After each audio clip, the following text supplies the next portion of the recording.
Welcome to a three-part lesson on how to play On the Road Again. We'll start with an easy finger-picking pattern, and then you'll learn how to add hammer-ons to each of the chords using this pattern. And finally, for one more challenge, you'll learn how to play the fingerstyle solo. We're going to start with our play-along so you can hear the entire song before we jump into our lesson. Now the first note of the chorus and a few other notes throughout the song are too low for my vocal range, so I do have to sing higher than the original melody a few times. But if you can hit those lower notes, then go for it. 5, 6, 7, 8. On the road again, just can't wait to get on the road again. The life I love is making music with my friends, and I can't wait to get on the road again.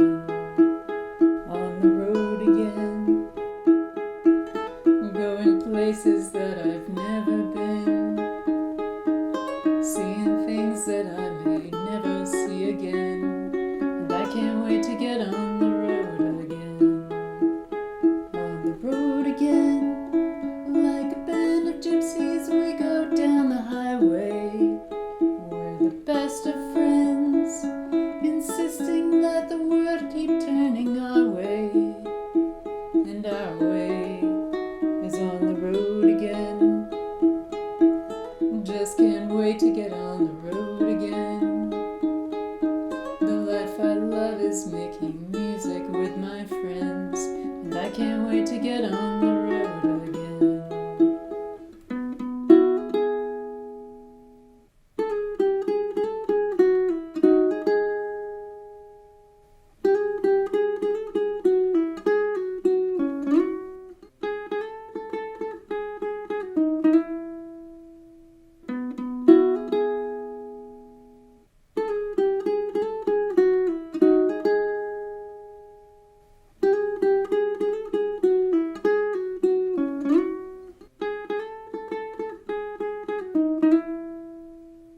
On the road again, like a band of gypsies we go down the highway.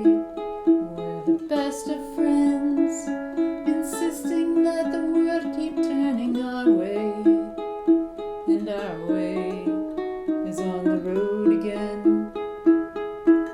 Just can't wait to get on the road again. The life I love is making music with my friends, and I can't wait to get on the road again. And I can't wait to get on the road again.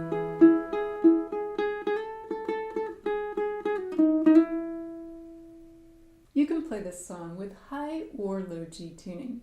The only exception is the first measure of the fingerstyle solo, where we have two notes that are played on the low G. Otherwise, the rest of the solo and all of the chords are played only on strings 1, 2, and 3. Now let's walk through our easy fingerpicking pattern and how to apply it to the song. Here's the pattern on all open strings.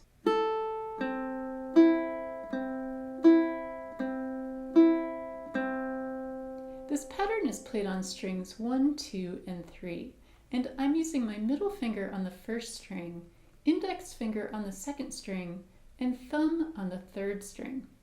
We'll start by picking the first string, and then we're going to go back and forth between the third and second string.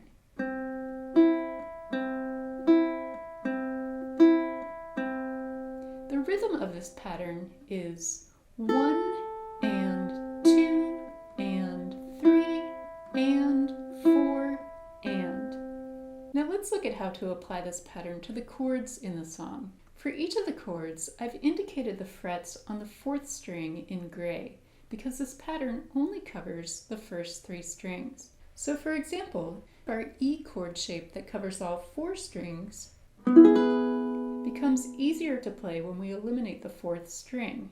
So here we're only covering strings 1, 2, and 3 with our index finger on the second fret of the first string and our middle and ring fingers on the fourth fret of strings 3 and 2. We're going to play our pattern one time on each of the chords except for the chords in bold as these chords are held for only 2 beats rather than 4 beats. We'll only play the first half of our pattern. So starting on this E chord, we'll play our pattern one time on line 1,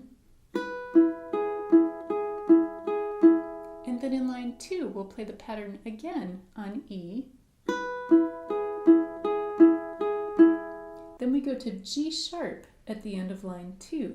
And because we're eliminating the 4th string, the chord shape that we're going to play is essentially the same as a standard G chord shape, but it's moved up 1 fret. So here we have our index and middle fingers on the 3rd fret of strings 3 and 1, and our ring finger on the 4th fret of the 2nd string. So at the end of line 2, we'll play one pattern on G sharp, and at the beginning of line 3, we'll play our pattern once more on G sharp. Then we move to an F sharp minor chord. Here I'm using my index finger on the 1st fret of the 3rd string and my ring finger on the 2nd fret of the 2nd string. Now if you prefer, you could use your middle finger on the 2nd string. So we'll play our pattern once on F sharp minor, and then in line 4 we move to our A chord, and for this chord we only have our index finger on the 1st fret of the 3rd string. So we're going to play half of our pattern because this chord appears in bold and it's only held for 2 beats. Then we go to B7, and for B7 we're going to place our index finger on the 2nd fret of the 2nd string and our middle finger on the 3rd fret of the 3rd string. We'll play another half pattern here, and then we go back to E. Now a few tips on the chord transitions. Going from E to G sharp, you can practice keeping your ring finger in place as it stays in the same position for both chords.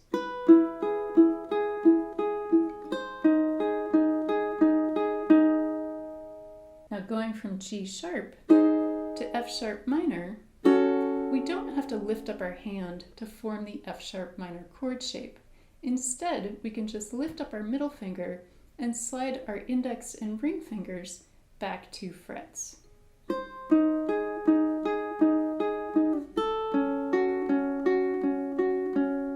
And finally, going from F sharp minor to A, we'll keep our index finger in place and just lift up our ring finger.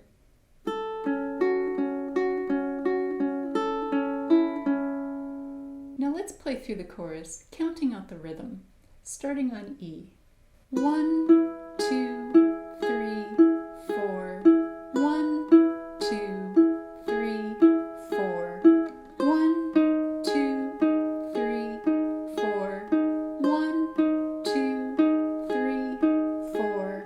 1, 2, 3, 4. 1, 2, 1, 2, 1, 2, 3, 4. For the remainder of the song, you can apply the full pattern to all of the chords that appear in standard font, and the first half of the pattern to the bold A and B7 chords. The song sheet for On the Road Again, including the lyrics, chords, pattern, tabs, and hammer-ons, is available on my Patreon page. The link is in the video description. Now let's take it up a notch by adding hammer-ons to each of our chords. These are hammer-ons that you can sprinkle throughout the song wherever you would like. So let's start on our E chord. Our hammer-on here is going to be on the 1st string. So this is going to happen on the 1st beat of our pattern.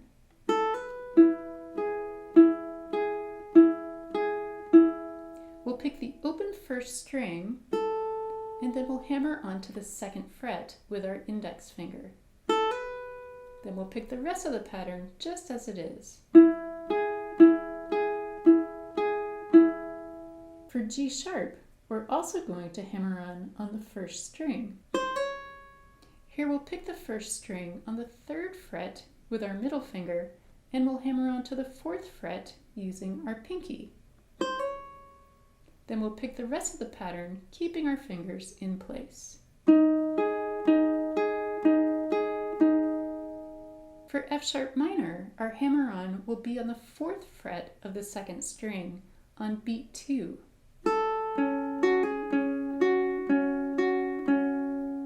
We'll start this pattern with our F sharp minor chord shape, picking strings 1 and 3, and on beat 2, when we get to the 2nd string, we have our ring finger in place on the 2nd fret, and then we're going to hammer onto the 4th fret using our pinky. This is great practice for strengthening your pinky. And then we'll pick the 3rd string, and then we're going to lift up our pinky for the rest of the pattern. So here's the full pattern with this hammer-on.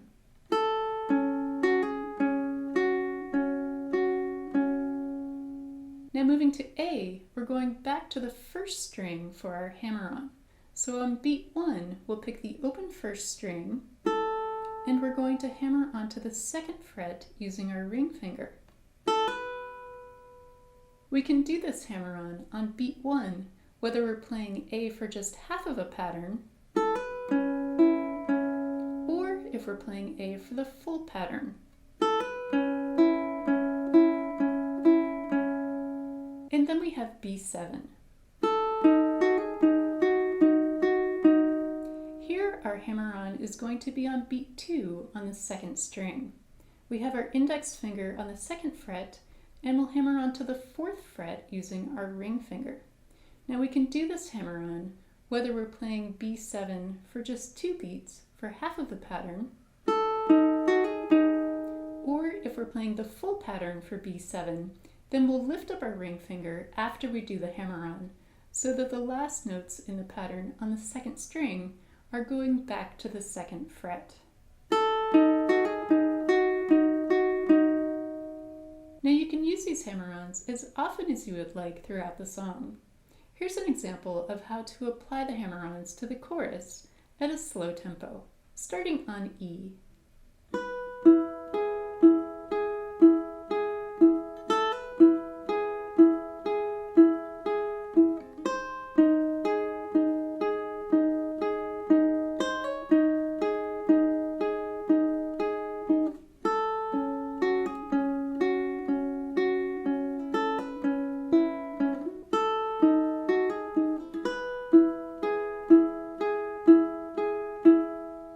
Now we've come to the fingerstyle solo, and in this next section, we'll walk through each measure, step by step.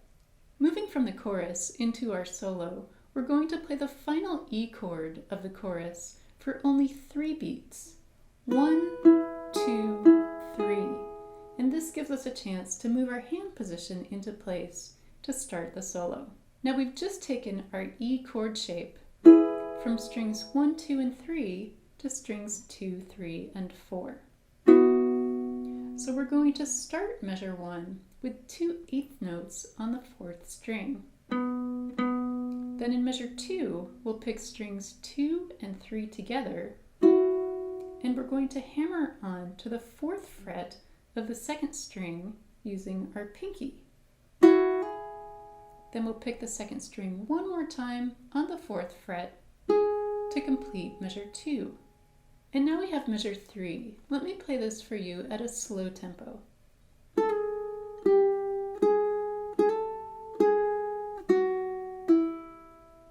This entire 3rd measure is played on the 2nd string, and we begin with a pull-off.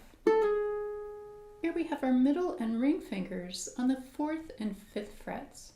So we'll pick the 5th fret and pull off with our ring finger. Then we go to the 3rd fret with our index finger, back to the 4th fret with our middle finger, and then we're going to hammer on to the 5th fret using our ring finger. Then we lift it back up to go to the 4th fret, and then we finish measure 3 with a pull-off using our index finger on the 2nd fret to the open 2nd string. And then we have measure 4. Here we're starting with our index and middle fingers on the 2nd fret of the 2nd string and 3rd fret of the 3rd string. We'll pick strings 2 and 3 together, and then we're going to hammer onto the 4th fret of the 2nd string using our ring finger. Then we'll pick the 2nd string one more time to finish measure 4. And now measure 5 at a slow tempo.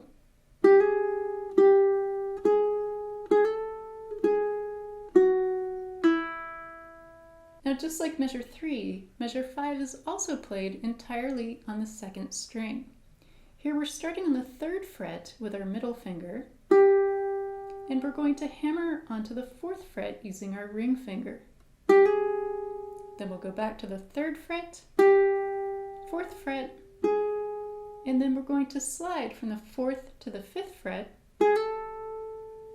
then back to the 4th fret with our ring finger, and we finish this measure with another pull-off on the 2nd fret to the open 2nd string.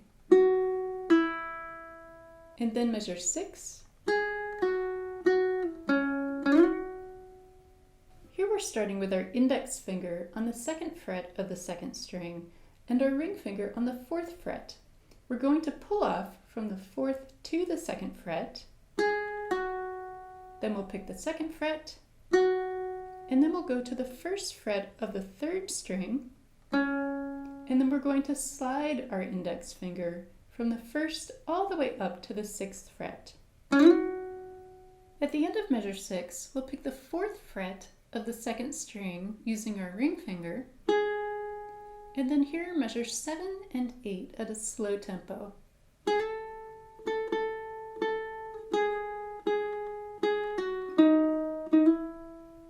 We begin measure 7 with a slide on the 2nd string, using our ring finger from the 4th to the 5th fret. Then we'll pick the 5th fret 3 times, then we'll go down to the 4th fret and pick it twice, and then we'll place our index finger down on the 2nd fret, so here we can do another pull-off from the 4th to the 2nd fret. And then we'll place our middle finger on the 3rd fret of the 3rd string, and then as we move into measure 8, we have one last slide from the 3rd fret to the 4th fret on the 3rd string. Now at this point, you'll go back to measure 1 and repeat measures 1 through 8 before moving into the bridge. If you'd like to play the outro of the song, it's played the same way as the end of the solo. The first note of the outro is going to replace the final note of the pattern on our E chord at the end of the chorus. So playing our pattern on E, instead of finishing this pattern on the 3rd string, we're going to pick the first note of the outro. So here's how this looks, moving from our final E chord into the outro at a slow tempo.